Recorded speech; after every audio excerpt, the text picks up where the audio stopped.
Hello दोस्तों, मैं अनिल तिवारी आप सबका केमिया वर्ड 247 पे तहे दिल से हार्दिक स्वागत करता हूं। जैसा कि अभी हमने आपसे पिछले वीडियो में बात किया हुआ था कि आप जिस भी कॉन्सेप्ट के बारे में बात करिए तो उस कॉन्सेप्ट के बेसिक भी आपको समझ में आने चाहिए। अब जैसे कुछ चीज़ें ऐसी होती हैं ना जिन्हें आपको क्या करना होता है कि किसी भी चीज़ों को समझने होता है, और समझने के लिए आपको हर एक कॉन्सेप्ट को अच्छे से याद रखना पड़ता है। जैसे मैंने पिछले वीडियो में आपसे क्या क्या बात किया, मैंने आपसे बात किया भाई एक्सटर्नल लिगेंड क्या है, कोऑर्डिनेशन स्फीयर एंटिटी क्या है, सेंट्रल एटम क्या है, और मैंने आपसे बात किया लिगेंड क्या है, लिगेंड के टाइप क्या है, नेचर क्या है, और मैंने साथ ही साथ बात किया था कोऑर्डिनेशन नंबर। अब आज हम बात करेंगे भाई, एक कंडीशन होता है होमोलिप्टिक कॉन्सेप्ट कॉम्प्लेक्सेस और दूसरा होता है हेट्रोलिप्टिक कॉन्सेप्ट। अब यहाँ पे इन दोनों कॉन्सेप्ट में आपको एक बात समझनी होती है कि भाई ऐसे कॉम्प्लेक्स जिनमें जो लिगेंड है उनका नेचर क्या होगा। तो इन्हीं सारी चीज़ों को शुरुआत करते हैं, और शुरुआत करने से पहले आप सबसे यही एक उम्मीद और आशा होगी कि आप सब आज का सेशन भी ज़्यादा से ज़्यादा लाइक करेंगे, सब्सक्राइब करेंगे और शेयर करेंगे। तो चलिए सेशन को स्टार्ट करते हैं। तो सेशन को स्टार्ट करते हैं। हमारा जो सबसे पहला टॉपिक है इससे, तो हमारा सबसे पहला टॉपिक क्या है, होमो और हेट्रो, थोड़ा सा, और हेट्रो लेप्टिक कॉम्प्लेक्सेस। अब यहाँ पे आपको थोड़ी सी एक एक चीजों को समझनी है, बाकी उसके बाद सारा कॉन्सेप्ट क्लियर हो जाना है। अब यहाँ पे दो वर्ड दिया गया है, होमो और दूसरा वर्ड हमारा क्या है, हेट्रो। होमो का मतलब किससे लिया जाता है, सेम से। हेट्रो का वर्ड मतलब लिया जाता है डिफरेंट से। अब अगर सेम और डिफरेंट ये दो कॉन्सेप्ट हैं, अब सेम क्या बताएगा कि जो भी कॉम्प्लेक्स है इनमें जो नेचर होगा वो क्या होना चाहिए, सेम होना चाहिए। लेकिन किसका नेचर सेम होना चाहिए ये भी तो हमें पता होना चाहिए।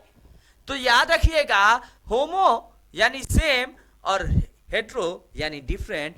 तो होमो सेम क्या होगा, लिगेंड होंगे, यानी ligands are same or similar, then that is homoleptic condition, and whereas the ligands are different, that is called as heteroleptic complexes. अब सीधी सी बात है, मैंने ऐसे कह दिया भाई K2 NiCl4, और दूसरा मैंने यही लिया, K2 लिया, Ni लिया, साथ में Cl2 ले लिया और Cn2 ले लिया।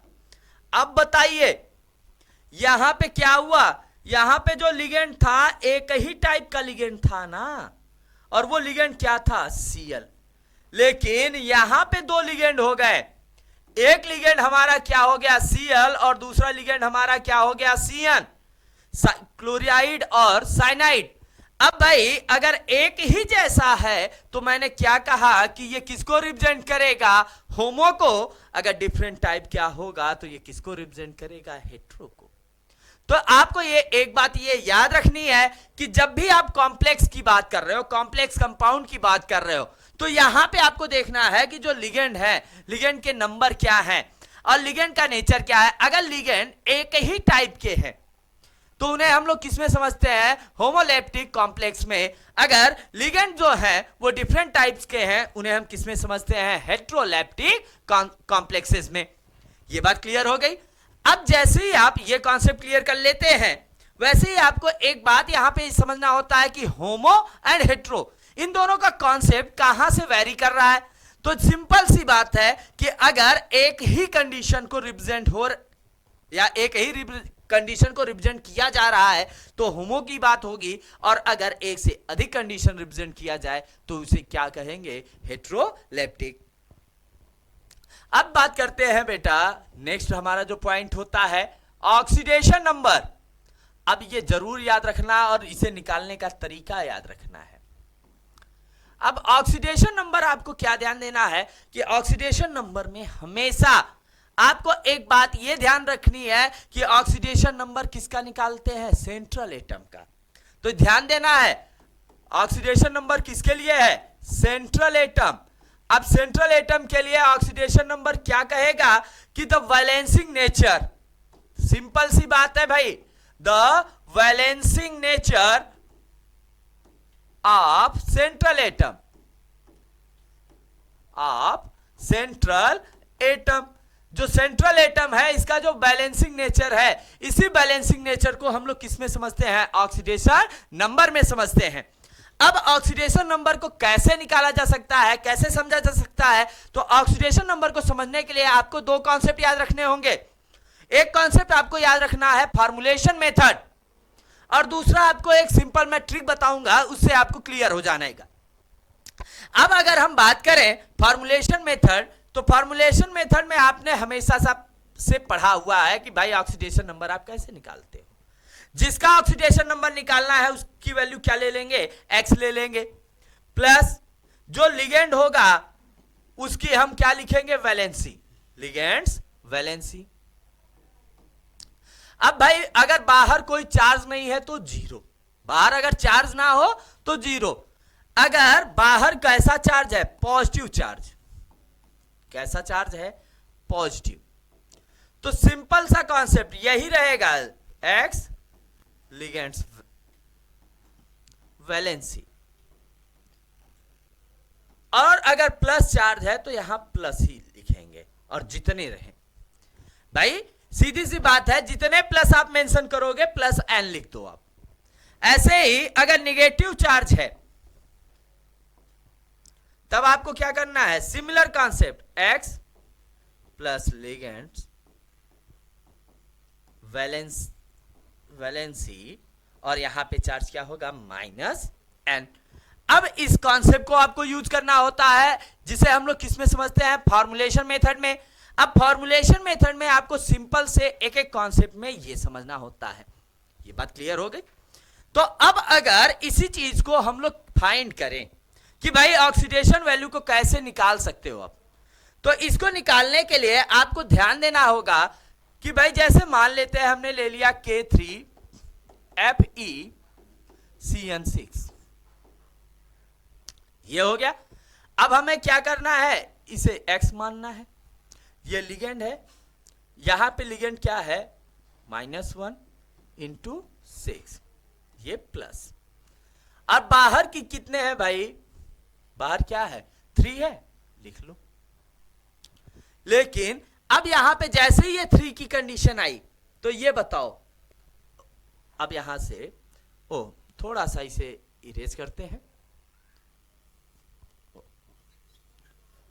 थोड़ा सा इसे इरेज करते हैं, यहां पे लिखते हैं 1 × 6, अब प्लस, तो यहां से क्या आया, x + 6 = 3, x = क्या आया, 3 - 6, x = क्या आ गया, -3। अब ये जो नेचर है, ये थोड़ा सा आपको ध्यान ये देना है कि यहां पे जब हम लिखते हैं ना, तो ये नेचर किस में लेते हैं, प्लस में। अब ये तो थोड़ा सा सिंपल कॉन्सेप्ट समझने के लिए था कि भाई ऐसा कर दिया, लेकिन जब हम ऐसे कॉन्सेप्ट में बात करते हैं तो हमें ये ध्यान देना होता है कि जैसे हम ये कॉन्सेप्ट बात कर रहे हैं तो यहाँ पे इधर हम क्या करते हैं, माइनस, और इधर क्या करते हैं, प्लस, और जिससे क्या होता है कि जैसे माइनस उधर जाता है प्लस हो जाता है, प्लस माइनस में कन्वर्ट हो जाता है, 6 - 3 हो जाता है। लेकिन अगर हम ट्रिक बेसिस की बात करें, किसकी बात कर रहे हैं, ट्रिक, तो हमारा ट्रिक क्या कहेगा कि जैसे भी आपको ऑक्सीडेशन नंबर निकालना है तो बस आपको याद रखना है इनर माइनस आउटर, जितने इनर हो और जितने आउटर हो, इसकी बात कर लेते हैं। अब इनर में नंबर क्या है, 6, आउटर में नंबर क्या है, 3, तो 6 - 3 क्या आ जाएगा, 3 आ जाएगा। यानी अगर आप कोई भी कंडीशन लेते हो, अब जैसे मैंने ले लिया NiCl4 और बाहर में क्या ले लिया, Cl2, अब निकालो, इनर माइनस आउटर करते जाओ, तो यहां क्या है, 4, इनर की वैल्यू क्या है, 4, आउटर वैल्यू क्या है, यहां से 2, ऑक्सीडेशन नंबर क्या हो जाएगा, इनर माइनस आउटर, 4 - 2, यानी क्या वैल्यू आएगी, 2। अगर इस कॉन्सेप्ट को आपको समझना है तो इसमें ये सिंपल सा लॉजिक आपको याद रखना है कि जब भी आप ऑक्सीडेशन नंबर निकालिए तो ऑक्सीडेशन नंबर के लिए आपको एक बात याद रखना है कि इनर माइनस आउटर का कंडीशन। अगर आप इनर माइनस आउटर के कंडीशन को याद रख लेते हैं तो आपको हर एक कॉन्सेप्ट क्लियर हो जाता है। ये बात क्लियर हो गई। अब चलते हैं नेक्स्ट, हमारा जो कॉन्सेप्ट होगा, नेक्स्ट टॉपिक जो हमारा होगा वो किससे है? आइसोमेरिज्म। किससे है? आइसोमेरिज्म। अब आइसोमेरिज्म आपने पढ़ा होगा, आपने 11th में भी समझा होगा, 12th में आप कई टॉपिक्स पढ़ते हैं उसमें भी समझ सकते हैं, लेकिन यहाँ का जो आइसोमेरिज्म है थोड़ा सा क्रिटिकल है। थोड़ी सी कॉन्सेप्ट को समझना होगा, बिना कॉन्सेप्ट के आप इस कॉन्सेप्ट को क्लियर नहीं कर सकते। अब यहाँ पे आइसोमेरिज्म किसे कहते हैं? आइसोमेरिज्म कहने का मतलब क्या है? आइसोमेरिज्म, आइसो का मतलब क्या होता है? सेम। आइसो का मतलब सेम, और मेरिज्म का मतलब क्या होता है? Molecular formula. Molecular formula with different structure और ज्योमेट्री। स्ट्रक्चर और ज्योमेट्री।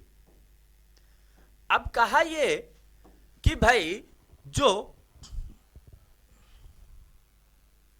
कहा यह गया कि मॉलिक्यूलर फॉर्मूला क्या हो जाए? सेम रहे, लेकिन जो ज्योमेट्री है, स्ट्रक्चर है, वो क्या रहे? डिफर रहे। तो ऐसी कंडीशन को हम लोग क्या कहते हैं? आइसोमेरिज्म। क्या कहते हैं? आइसोमेरिज्म। अब आइसोमेरिज्म को हम लोग क्या करते हैं? दो पार्ट्स में डिवाइड करते हैं। कितने पार्ट्स में डिवाइड करते हैं? दो पार्ट्स में। अब ये दो पार्ट्स में आपको क्या ध्यान देना है कि ये दो पार्ट्स क्या क्या होते हैं? अब एक होता है बेटा स्ट्रक्चरल और दूसरा क्या होता है? स्टीरियो। पहला क्या होता है? स्ट्रक्चरल और दूसरा क्या होता है? स्टीरियो। अब जब आपसे स्ट्रक्चरल की बात करेगा तो स्ट्रक्चरल में आपको कई टाइप आपको समझना होगा। आपको समझना होगा लिंकेज, आपको समझना होगा हाइड्रेट, आपको समझना होगा आयनिक, आपको समझना होगा सॉल्वेट। स्टीरियो में आपको दो कंडीशन समझना होगा। आपको समझना होगा ज्योमेट्रिकल और ऑप्टिकल। तो यहां पे आपको ये सारे कॉन्सेप्ट समझने हैं किसमें? आइसोमेरिज्म में। तो आइसोमेरिज्म का कॉन्सेप्ट स्टार्ट करते हैं, और कहां से स्टार्ट करते हैं? स्टीरियो से। तो सबसे पहला कॉन्सेप्ट हमारा क्या है? Stereo isomerism. अब स्टीरियो आइसोमेरिज्म किसे कहेंगे? ये ध्यान देना है। The isomerism which just follow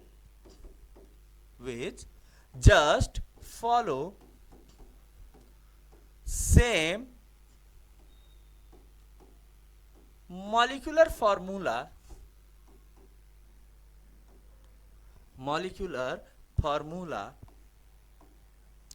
but different spatial arrangement। यानी जो अरेंजमेंट है स्पेस में, यानी जो स्ट्रक्चर का अरेंजमेंट है वो क्या है? वो डिफरेंट है। अगर ऐसा कंडीशन हो तो उसी को हम लोग क्या कहेंगे? Stereo isomerism. क्या कहेंगे? Stereo isomerism. अब बेटा स्टीरियो आइसोमेरिज्म में भी आपको दो पार्ट समझने हैं। एक आपका क्या होगा? Geometrical isomerism. एक क्या होगा आपका? Geometrical isomerism. और दूसरा आपका क्या होगा? Optical isomerism. क्या होगा? Optical isomerism. यानी ज्योमेट्रिकल एंड ऑप्टिकल। अब यहां पे आपको क्या समझना है? ज्योमेट्रिकल क्या है और ऑप्टिकल क्या है। तो चलिए इसके बारे में बात करते हैं। तो अब हमारे पास क्या आया? Geometrical isomerism. Geometrical isomerism. Isomerism.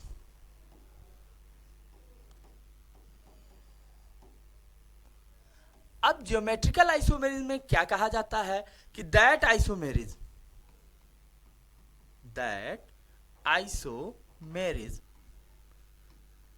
in which molecular formula is same,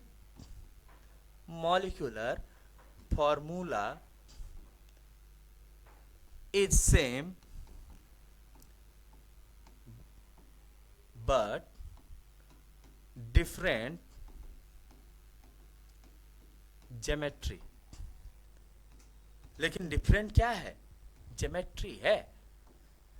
यानी मॉलिक्यूलर फॉर्मूला सेम रहे, ज्योमेट्री क्या हो जाए? डिफरेंट हो जाए। तो इसी को हम लोग किसमें समझते हैं? Geometrical isomerism. अब ज्योमेट्रिकल आइसोमेरिज्म में जैसे मान लेते हैं, मैंने क्या ले लिया, NiCl2NH3 होल ट्वाइस। अब ये ले लिया मैंने। अब इसका हमें क्या देखना है? Geometrical isomerism. तब हम लोग क्या करेंगे कि इसे ऐसे बनाते हैं, Ni ये हो गया, यहां Cl, यहां NH3, यहां पे Cl, यहां NH3। अब दूसरा मैंने क्या बना दिया? NiCl NH3 और NH3। अब यहां पे देखिए, यहां पे क्या देखने को मिला कि भाई है तो ये NiCl2NH3 होल ट्वाइस, लेकिन यहां पे देखिए इस NH3 के सामने क्या आ रहा है? Cl, और Cl के सामने क्या आ रहा है? NH3। यहां से NH3 के सामने Cl, NH3 के सामने Cl। लेकिन जब हम लैटिस अरेंजमेंट की बात कर रहे हैं, तो अगर हम इसे वर्टिकल एक्सिस पे कट करते हैं ऐसे, तब आपको क्या देखने को मिल रहा है कि NH3 के सामने क्या है? Cl है, और Cl के सामने क्या मिल रहा है? NH3। यहां पे NH3 के सामने NH3 और Cl के सामने क्या मिल रहा है? Cl। तो अगर ऐसी सिचुएशन हो जाए कि आमने सामने जो भी ग्रुप हो, आमने सामने सेम हो, तो इसे हम लोग क्या कहते हैं? सिस। अगर डिफरेंट हो जाए तो क्या कहते हैं? ट्रांस। ये जरूर ध्यान दीजिएगा, सिस एंड ट्रांस। सिस किसे कहोगे कि आमने सामने, एक एक्सिस पे आमने सामने अगर सिमिलर हो जाए तो उसे हम लोग क्या कहेंगे? सिस कहेंगे। अगर डिफरेंट होंगे तो क्या कहेंगे? ट्रांस कहेंगे। अब ऐसा भी हो सकता है कि अगर मैं इसे इस तरीके से भी लिखता, यहां Cl, यहां Cl, NH3 NH3। तो अब बताइए, यहां पे मैं ऐसे कट करता तो Cl के सामने NH3। चलिए थोड़ा सा इसे एक और स्ट्रक्चर बनाते हैं।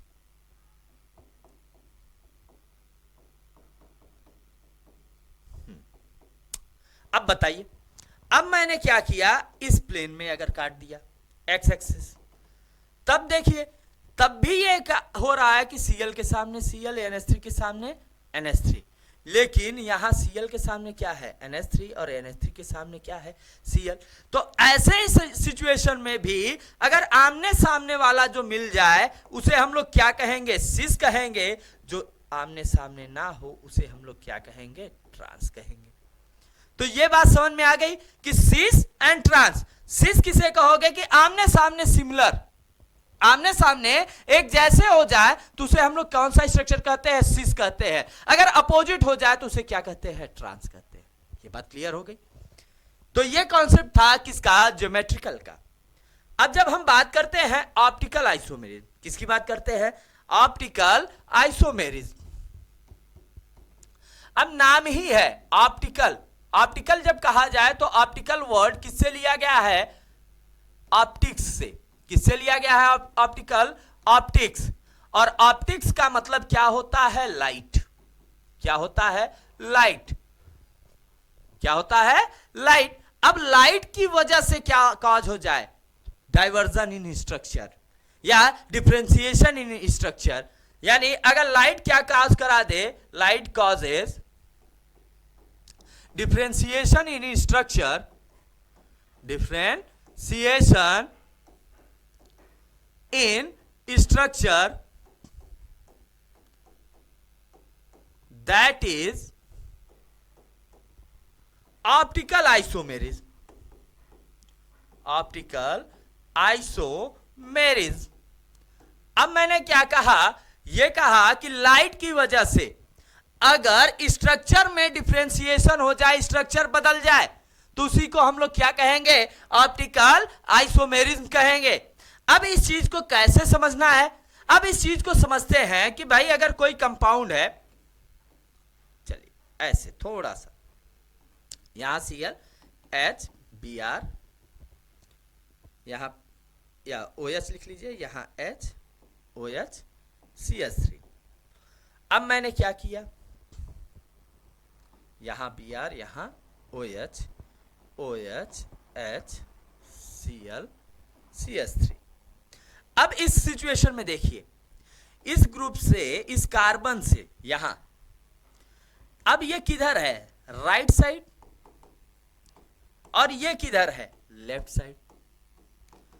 अगर राइटवर्ड रोटेशन आ जाए, ध्यान देना है, कौन सा rotation, rightward rotation, rightward rotation, तो इस स्ट्रक्चर को हम लोग क्या कहते हैं, डेक्स्ट्रो। क्या बोलते हैं, डेक्स्ट्रो। एंड लेफ्टवर्ड रोटेशन, कैसा रोटेशन हो जाए, लेफ्ट, तो हम इसे क्या कहते हैं, लीवो। तो ध्यान देना, अब ये किधर है, राइट है, तो ये स्ट्रक्चर क्या कहलाएगा, डेक्स्ट्रो, और ये किस साइड है, लेफ्ट साइड, तो ये क्या कहलाएगा, लीवो। तो डेक्स्ट्रो एंड लीवो, ये कॉन्सेप्ट क्लियर हो गया।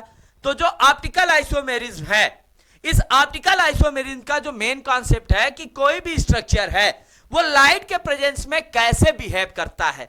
अब लाइट के प्रेजेंस में अगर इनमें क्या होता है कि जो स्ट्रक्चर होता है वो चेंज हो जाता है और रोटेशन शो कराता है, और रोटेशन किसकी वजह से शो कराता है, मॉलिक्यूल्स की वजह से।